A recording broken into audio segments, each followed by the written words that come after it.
Hey Sci-Fi Snackers, it's Liz here, and I wanted to start this week's episode with a fun little announcement. When I was planning out this season, I left the last week's story undecided because I wasn't sure which direction I wanted to go with all of these different genres. And this week, fate has pushed me in this direction, and I wanted to share with you early that our last episode for this season, we are going to be talking about the post-cyberpunk novel Snow Crash. I have been hearing about this novel. It's like synchronicity. You know, I talk about doing punk season and I just start hearing about this novel everywhere. So because this is a novel and not a short story, I am giving you a heads up 6 weeks ahead of time. So if you want to ride along with me on episode 12 of season 2, go ahead and find yourself a copy of Snow Crash by Neil Stevenson. I will put the link in the show notes, but I wanted to give you plenty of heads up in case you're the type of person who likes to do their homework. All right, let's get this week's episode started.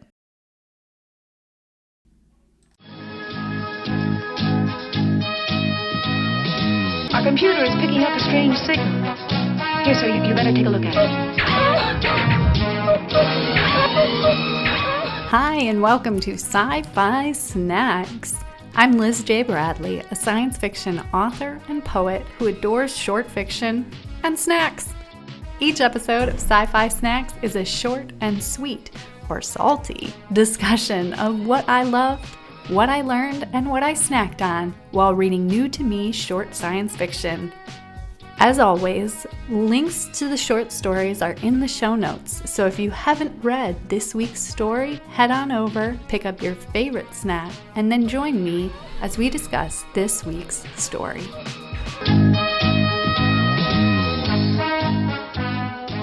Hello, and welcome back to episode 6 of season 2. We are on our 18th episode of Sci-Fi Snacks. We are halfway through season 2. I'm so excited. I am having a wonderful time learning about all of the different punk genres, and this week is no exception.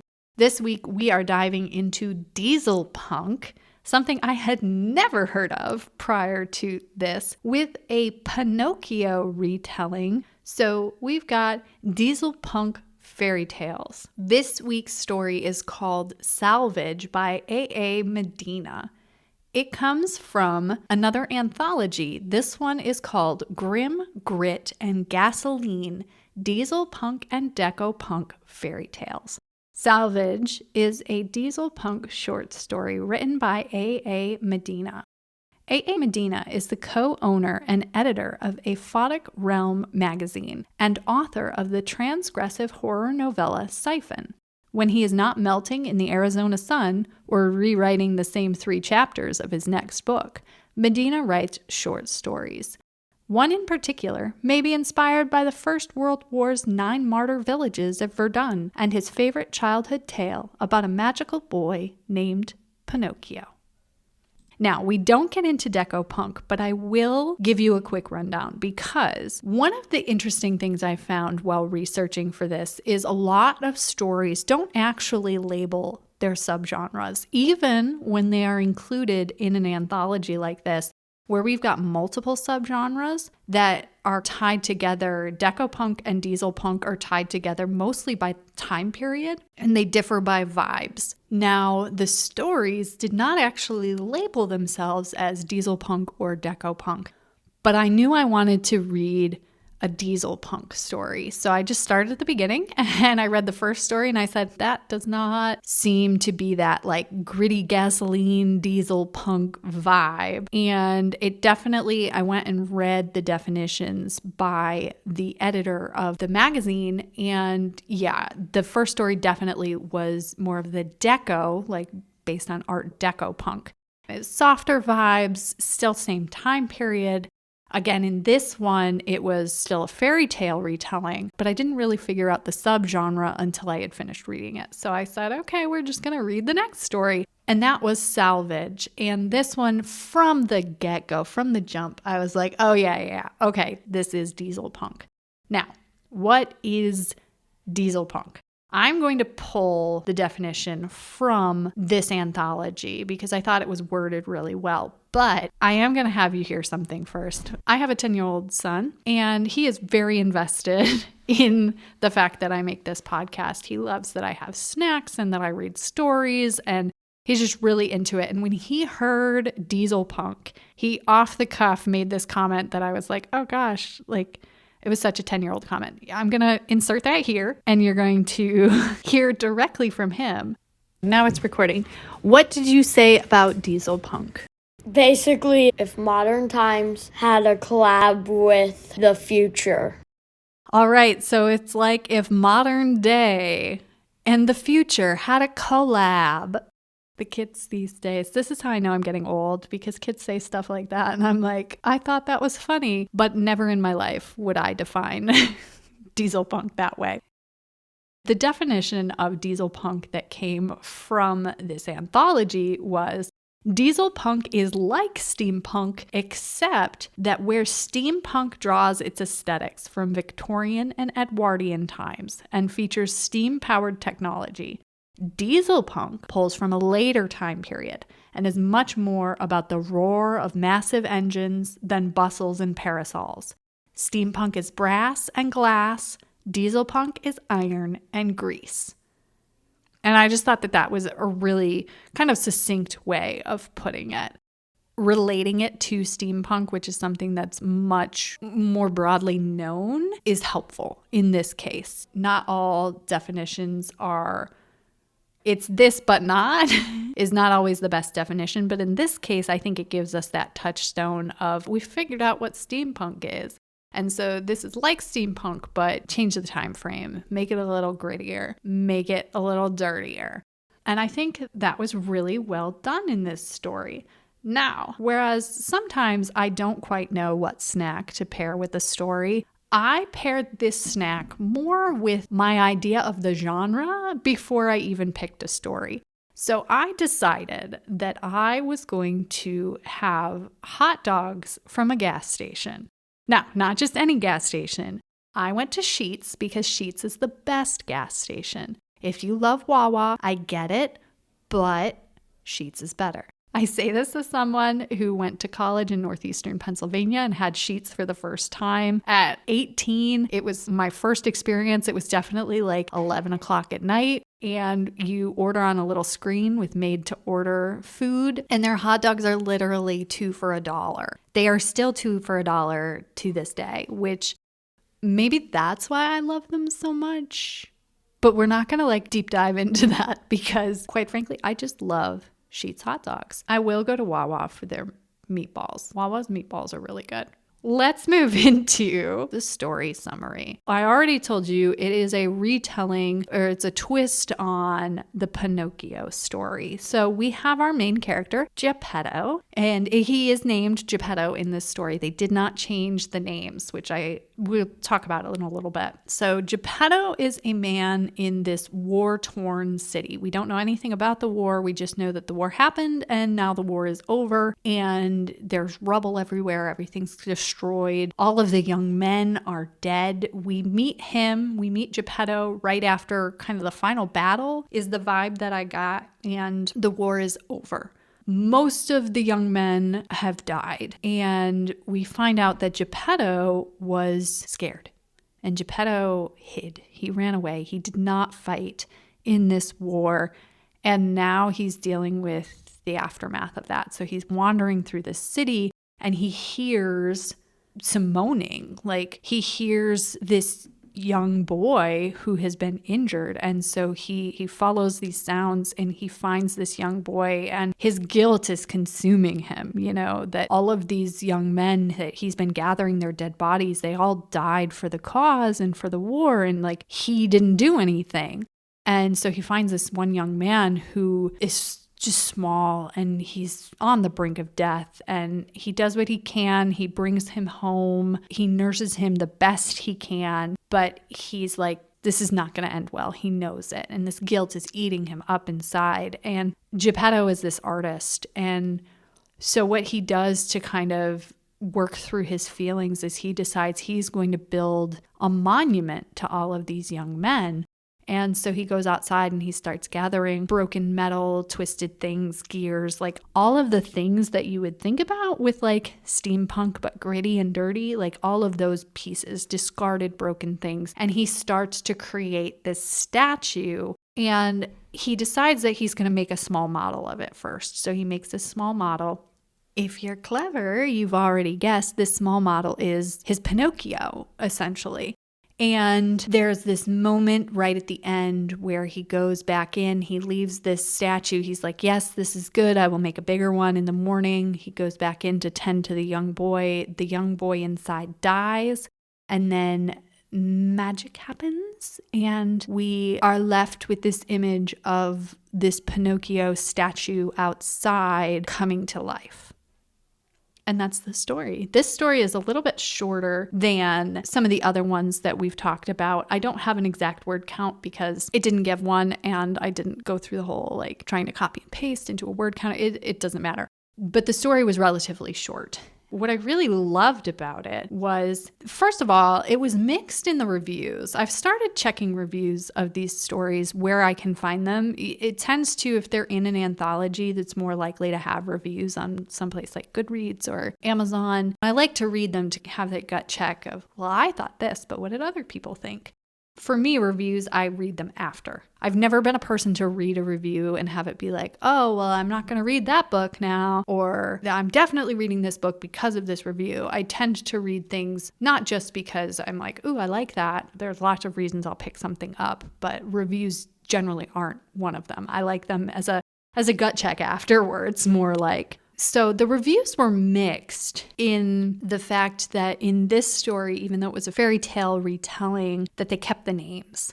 And I liked that. I thought that was clever because for me, it's this cheeky little play of like, oh, okay, well, here are the characters that you know and love. And maybe this is like fan fiction, like with public domain stuff. So like, it's not really fan fiction, but like same thought.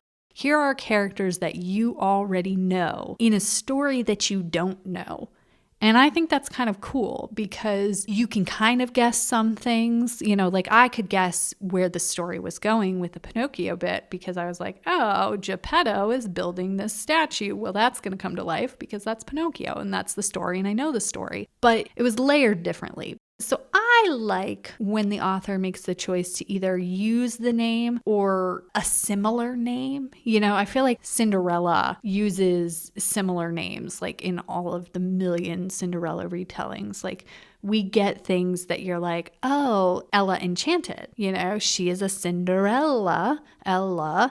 And so you have that really strong connection there. So I like when we play with names or keep them the same and give that kind of hat tip to the original. I also really liked that as soon as I started reading this, the setting was so clear for the genre. And this is something that I talked about it a little bit earlier, that you're not always sure if this is the subgenre that it is when you're experiencing something new, and I'm looking specifically for it. But I could read this, and once I had that definition of what Dieselpunk was, I knew in the first paragraph, I was like, wow, yes, this is Dieselpunk. This setting embodies that subgenre. It was really clear to me, and I really liked that. I don't think stories always have to be really clear, and I like genre bendy stuff all the time, but these subgenres are already kind of taking things and bending them. You know, this is steampunk, and you know, they're all subgenres of science fiction and speculative fiction. And so I think that it's okay to be genre bendy, but I like when you set out to do something. So this is an anthology that this, you know, the author clearly submitted to, and they said it's Dieselpunk, and they said, bet, got you. Here's Dieselpunk. And it was just clear. And I love that. I love that. What I learned from this story, it took me a little bit longer to kind of think about a lesson from this story, because at first glance I was like, I didn't really learn much other than like, okay, this is what Dieselpunk is.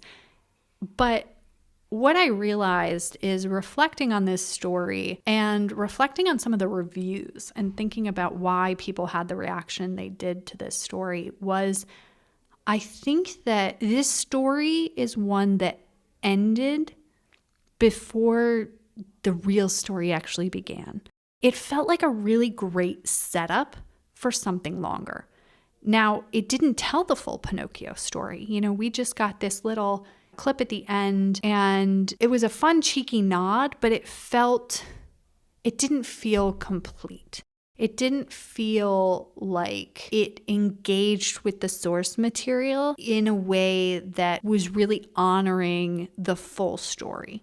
Now, did it have to honor the full story of Pinocchio? No, it did not have to be a one-to-one retelling. I read some of the other stories and they definitely weren't, but there was something about this story, as I reflect on it, that felt incomplete. And I think that it ended on this little twist, but there was no resolution for our main character.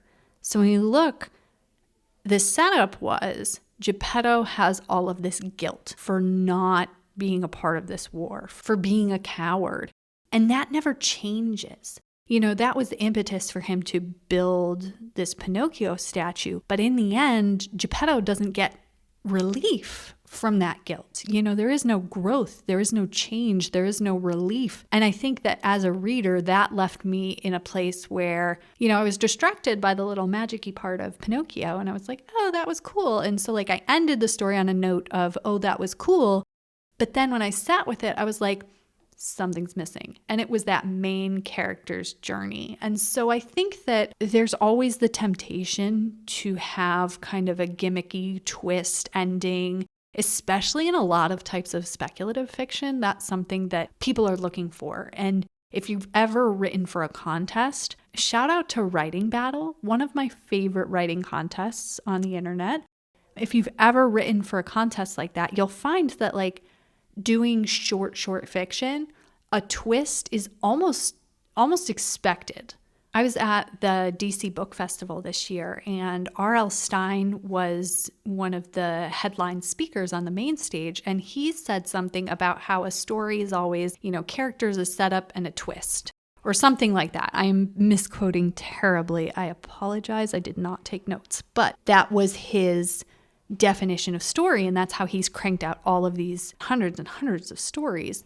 And I think sometimes when people are writing really short fiction, they end with the twist, but then there's no resolution, and that makes it feel incomplete. And I think that was what I really learned in this story, is examining why it felt incomplete to me, and what, I'm not going to rewrite the story, but what I would do differently with some of my own stories maybe. Am I trying to be gimmicky? Am I trying to be clever? Am I trying to be ooh, look at this sparkly magic, but I didn't do the hard work of mining my character's journey and making sure that there is that satisfaction for the reader. The character doesn't always have to get satisfaction. I love to write a tragedy where everybody is miserable. That's one of the things I'm writing right now. I've got a main character where she will not get, she gets what she wants, but it's not really what she wants. And so there's no satisfaction there, but for the reader, they can see the whole arc. And I think that's what was missing for me in this story. And so I really learned to look at the full story structure and think about my own stories in that way. I also really thought a lot about adapting fairy tales, because this whole anthology was adapting different fairy tales, and thinking about when you do that, when you take a story that everybody knows or is more likely to be familiar with, what choices you make about what to keep and what to throw away, and how that makes your retelling special or not. The appetite for fairy tale retellings, everything is cyclical, but you'll see, if you're out there submitting stories. Some places are like, absolutely, we love it. That's awesome. And other places are like, do not send any more fairy tale retellings. We hate them. And I think that just comes from an exhaustion of, if everybody is doing a fairy tale retelling and all they do is change the names and change a location, and then they tell the same story, yeah, it's going to get boring. But I think there are ways that you can be clever and say, okay, well, what does Pinocchio look like in a Dieselpunk world? And I think that had this story pushed further, we could have gotten some really cool, what does a statue come to life in this story? Is Geppetto, sending this statue off to school? Pinocchio wanted to go to school and be a real boy. And what does it mean to be a real boy? And in this case, what does it mean to be a real boy when all the other boys are dead because of war? That's a story I want to read. And so I think that it's all about these choices that you make when you're retelling a story and making conscious choices about, if I'm going to tell Cinderella for the millionth time, what is the new thing I have to say using this story structure, using these character archetypes? What makes my story special? Okay, and so I'm going to be vulnerable for a second and talk about a story that I've shelved that I worked really hard on. It was the first novel that I made it all the way through, and I made it through revisions. And by the end of revisions is where I kind of realized, okay, I messed up. And I sent it off to beta readers. I was so excited because this is the furthest I had ever gotten in a novel. It was my second or third novel that I had written all the way through. I had done these revisions. It was out to beta readers. That was my first experience with beta readers for a novel. And they all came back and essentially said what amounted to that my main character was boring. And this side character was the best part of the book. She had like 3 chapters because logistically I literally could not have the main character be on the page because, spoilers, it was Snow White. And this was during the portion where she was in her coma. So I had this side character doing some things and everybody was like, that was the best part of the book. And I was like, crap, I wrote the book with the wrong main character. Now I was writing a retelling of Snow White where Snow White was a vampire. So in my brain, of course, Snow White is the main character because in the fairy tale, Snow White's the main character. But what I found was in this retelling, Snow White is not the most compelling main character. And this side vampire who, instead of having 7 dwarves, I had a coven of 7 other vampires. And this one vampire was far more compelling. She leapt off the page.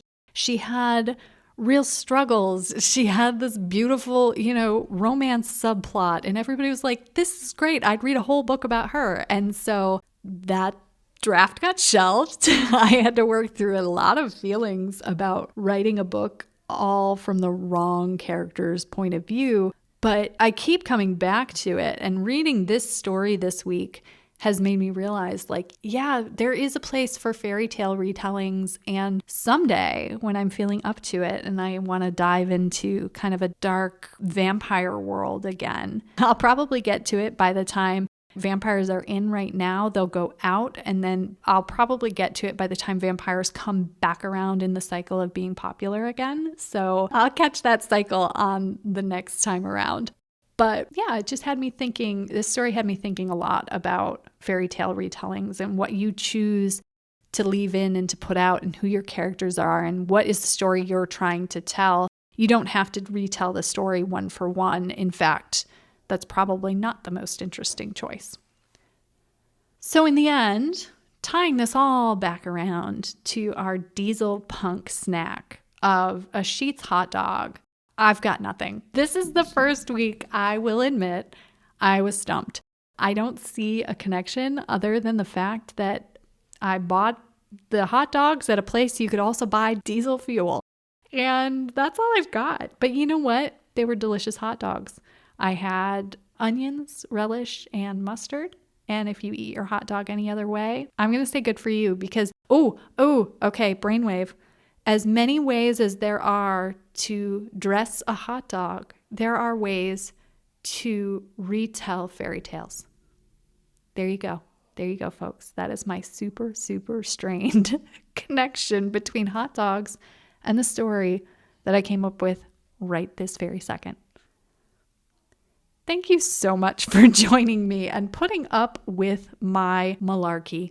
Wrapping it up this week, I just wanted to say that after reading a story about war, it got me thinking about all of the unrest that is in our world right now. I'm not going to go into all of it, but I just wanted to say that if you do have the resources, donating to organizations that help victims of conflict around the world is a wonderful thing that you can do. A couple that, you can start with: Save the Children, Doctors Without Borders, the International Committee of the Red Cross.